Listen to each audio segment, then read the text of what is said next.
Assalamualaikum warahmatullahi wabarakatuh. Perkenalkan, kami dari kelompok 10.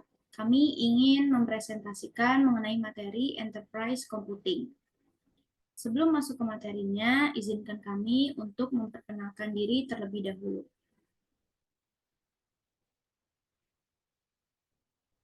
Dengan saya sendiri, perkenalkan nama saya Isyatin Ufia dengan NPM 22106310577.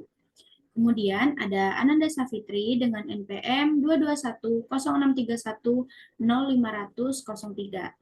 Kemudian ada Desi Rahmawati dengan NPM 2210631050119.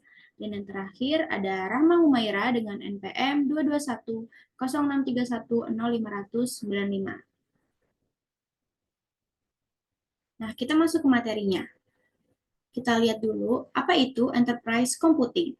Enterprise Computing adalah ilmu yang mempelajari tentang bagaimana penerapan sistem informasi pada perusahaan sekarang ini. Dimulai dengan seperti apa infrastruktur yang dibutuhkannya, pengembangan sistem, implementasi, dan tantangannya, atau yang biasa kita sebut sekarang dengan digital era. Kemudian ada infrastruktur IT pada perusahaan. Yang pertama itu ada komputer, yang kedua ada networking, kemudian ada wireless technology, kemudian ada mobile technology, dan cloud computing. Pertama, kita bahas dulu mengenai komputer. Nah, komputer merupakan infrastruktur utama yang harus dimiliki perusahaan-perusahaan berbasis digital. Nah, komputer sendiri saat ini sudah mulai berkembang kepada komputer desktop dan notebook. Kemampuan komputer dapat memaksimalkan pekerjaan suatu perusahaan, misalkan dalam pembuatan laporan, penyimpanan data dan analisis data, pengambilan keputusan, dan sampai pada kecerdasan bisnis. Kemudian yang kedua ada networking. Nah, networking atau jaringan adalah salah satu infrastruktur yang dapat menghubungkan piranti-piranti keras. Biasanya jaringan mengidentifikasi perangkat lewat transmission kontrol protokol atau internet protokol pada setiap piranti kerasnya. Nah, jaringan komputer yang biasanya digunakan itu diantaranya ada 4. Yang pertama ada yang namanya local area network. Nah, local area network ini atau jaringan area lokal menghubungkan komputer dan perangkat pemrosesan informasi lainnya dalam area fisik terbatas, seperti kantor, ruang kelas, bangunan, pabrik manufaktur, atau tempat kerja lainnya. Kemudian yang kedua, ada yang namanya wide area network atau jaringan area luas. Adalah telekomunikasi yang mencakup area geografis yang luas. Jaringan yang mencakup wilayah kota besar atau metropolitan juga dapat dimasukkan dalam kategori wide area network. Kemudian ada yang namanya metropolitan area network. Nah, ketika jaringan area yang luas mengoptimalkan area geografis tertentu, jaringan ini disebut sebagai jaringan area metropolitan atau metropolitan network. Nah, jaringan tersebut dapat berkisar dari beberapa blok bangunan ke seluruh kota. Nah, metropolitan area network juga dapat bergantung pada saluran komunikasi dengan tarif data sedang hingga tinggi. Kemudian yang terakhir ada yang namanya virtual private network atau yang biasa kita sebut VPN. Nah, VPN ini banyak organisasi menggunakan untuk membangun intranet dan extranet yang aman. Nah, jaringan pribadi virtual atau VPN ini adalah jaringan aman yang menggunakan internet sebagai jaringan tulang punggung utamanya, tetapi masih bergantung pada firewall jaringan, enkripsi, dan fitur keamanan lainnya dari koneksi internet dan intranet dan organisasi yang berpartisipasi. Nah, kemudian untuk materi wireless technology dapat dijelaskan oleh rekan saya, Desi Rahmawati. Baik, terima kasih. Materi yang selanjutnya yaitu wireless technology. Teknologi telekomunikasi nirkabel mengandalkan gelombang radio, microwave, inframerah, dan pulsa cahaya yang terlihat untuk mengangkut komunikasi digital tanpa kabel di antara perangkat komunikasi. Teknologi nirkabel termasuk microwave terestrial, satelit komunikasi, telepon seluler, PCS, sistem pagar, radio data seluler, LAN nirkabel, dan berbagai teknologi internet nirkabel. Setiap teknologi menggunakan rentang spesifik dalam spektrum elektromagnetik. Frekuensi elektromagnetik yang ditentukan oleh Badan Pengawas Nasional untuk meminimalkan gangguan dan mendorong telekomunikasi yang efisien. Lalu yang keempat ada mobile teknologi. Pada tahun 2013, lebih dari 1,8 miliar ponsel dijual di seluruh dunia. Di Amerika Serikat, ada 365 juta langganan ponsel dan 164 juta orang memiliki smartphone. Sekitar 167 juta orang mengakses web menggunakan ponsel mereka. Dalam beberapa tahun, smartphone akan menjadi sumber pencaharian yang dominan, bukan PC desktop. Layanan seluler digital menggunakan beberapa standar pesaing. Di Eropa dan sebagian besar dunia di luar United States, standarnya adalah Global System for Mobile Communication atau GSM. Kekuatan GSM adalah kemampuan roaming internasionalnya. Ada sistem ponsel GSM di Amerika Serikat termasuk T-Mobile dan AT&T.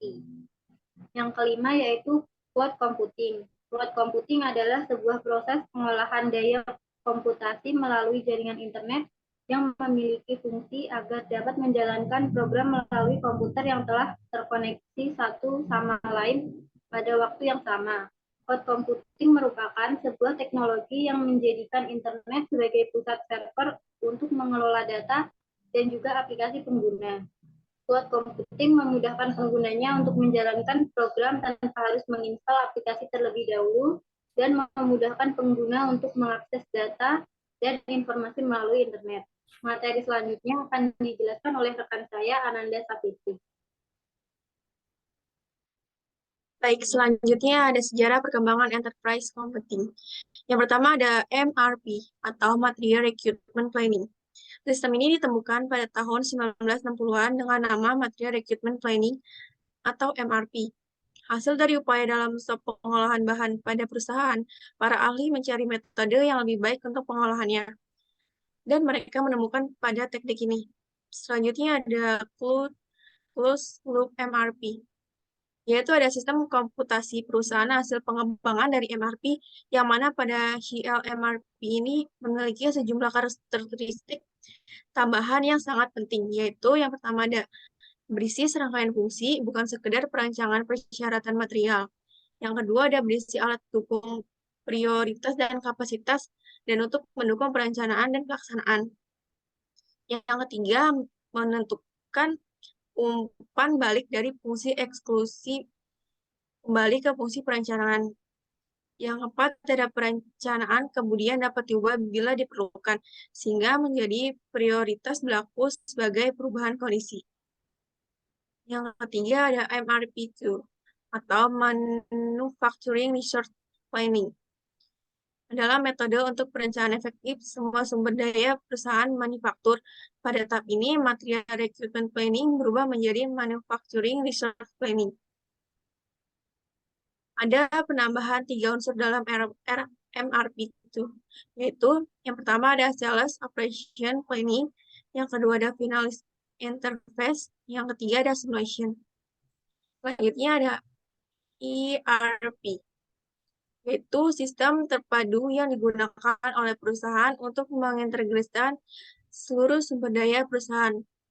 ERP atau Enterprise Resource Planning dapat memprediksikan dan menyeimbangkan antara demand dan supply pada bagian sisi penghubung pelangganan dan pemasokan dalam rantai pasokan, menjalankan proses yang sudah diakui kehandalannya untuk membantu pengambilan keputusan, pengordinasikan penjualan, marketing, operasional, logistik, dan juga sumber daya manusia.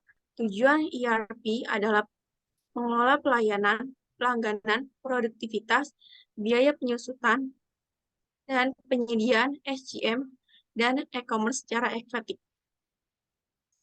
Materi selanjutnya akan dilanjutkan oleh Rahma Humairah.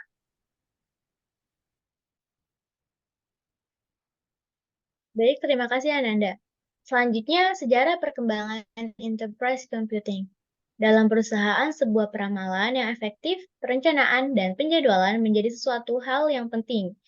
Karena jika ada pekerjaan yang salah, akan menjadi sangat efisien dan sangat baik untuk memproduksi barang pada tingkat kualitas yang sangat tinggi. Jika tidak ada penjadwalan, maka akan sangat buruk ketika seharusnya waktu bisa dimaksimalkan, ternyata tidak bisa. Selanjutnya,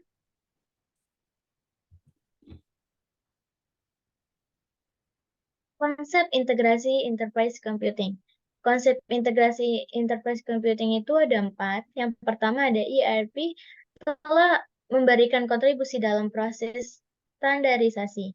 Selanjutnya, efisiensi proses akan lebih cepat tercapai dan memberikan tingkat efektivitas dari sistem pelaporan menjadi lebih baik.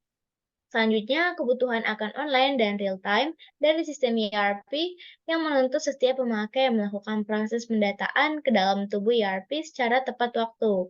Dan yang terakhir, ERP menggunakan database tunggal. Selanjutnya, ada kebutuhan ERP perusahaan. Pada kebutuhan ini ada 4 juga. Yang pertama ada kemampuan dari sistem ERP dapat dioptimalkan dan dimaksimalkan melalui proses analisa yang tepat atas kemampuan dari ERP dari sisi software dan konsultan yang akan melakukan evaluasi. Yang B, evaluasi ini akan menentukan dampak dari ruang lingkup arsitektur ERP yang akan diimplementasikan oleh perusahaan. Selanjutnya, analisa secara rinci ini akan menentukan masukan dan keluaran yang harus didokumentasikan dengan baik untuk tujuan menghasilkan sesuatu yang potensial dari aplikasi ERP yang akan dipilih. Dan yang terakhir, sisi biaya dan manfaat memegang peranan penting bagi perusahaan dan manajemen puncak dalam menentukan tingkat investasi yang akan dialokasikan baik dari sisi biaya, waktu, dan sumber daya yang akan terlibat di dalam proses implementasi ini. Selanjutnya ada tentang siklus dari proses implementasi. Siklus ini yang pertama ada keputusan untuk memakai ERP, memilih ERP yang tepat, merancang kebutuhan bisnis dengan fasilitas ERP yang dipilih, selanjutnya melihat dan mengevaluasi setiap proses bisnis dan perubahan apa yang perlu dilakukan di dalam modul ERP ini. Selanjutnya menyusun arsitektur dan blueprint. Selanjutnya pendekatan implementasi yang akan dilakukan Big Bang atau phase. Selanjutnya pelatihan dan testing ERP sebelum proses go live, dan yang terakhir evaluasi setelah go live dari sistem ERP.